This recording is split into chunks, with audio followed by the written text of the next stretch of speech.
বিসমিল্লাহির রহমানির রহিম। প্রিয় শিক্ষার্থীরা, আমি আব্দুল আলিম হাজির হয়েছি একটা ক্লাস সেশনে। সেটা হলো আমাদের কুমিল্লা বোর্ড 2022 সালে একটা উইদাউট ক্লু ছিল এইচএসসি ইংলিশ ফার্স্ট পেপার বইয়ে। এটা মূলত 8টা গ্যাপে ছিল, আমরা এটাকে বানিয়েছি 10টা গ্যাপে। আমরা একটু পড়ে নিই। Gender dash is a deeply rooted social and dash problem. সাধারণত অ্যান্ড দ্বারা যুক্ত থাকলে একদিকে সোশ্যাল থাকলে একদিকে হবে cultural.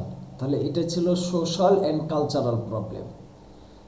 Okay, in our country, from the very dash of a girl, from the very birth of a girl child, the dash begins.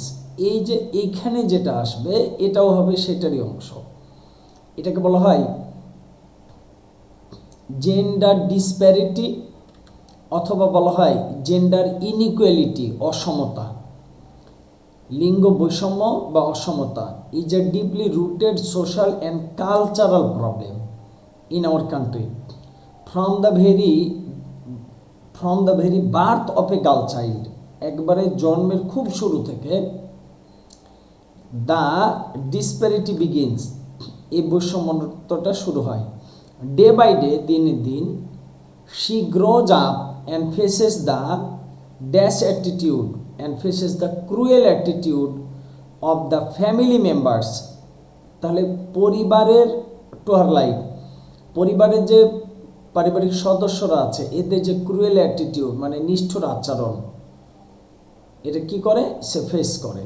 She begins to understand that, সে বুঝতে শিখে যে she is deprived of the basic needs, মৌলিক যে প্রয়োজনগুলো আছে, necessary যেগুলো প্রয়োজন to build up her career, but she does not get dash way, but she does not get, এগুলো পায় না proper way, she does not get proper way to overcome the burdens of the society of social oppression.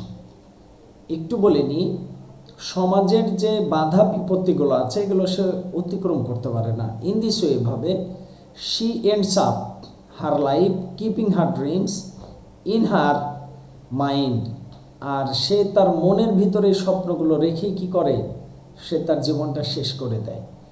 এটাই ছিল gender disparity বা inequality নিয়ে আজকের without clue, যেটা Comilla board 2022 সালে 8টা গ্যাপে পড়েছিল। আমরা এটাকে বানিয়েছি 10টা গ্যাপে। থ্যাঙ্কস ইন অ্যাডভান্স, সকলের জন্য শুভকামনা। আল্লাহ হাফেজ।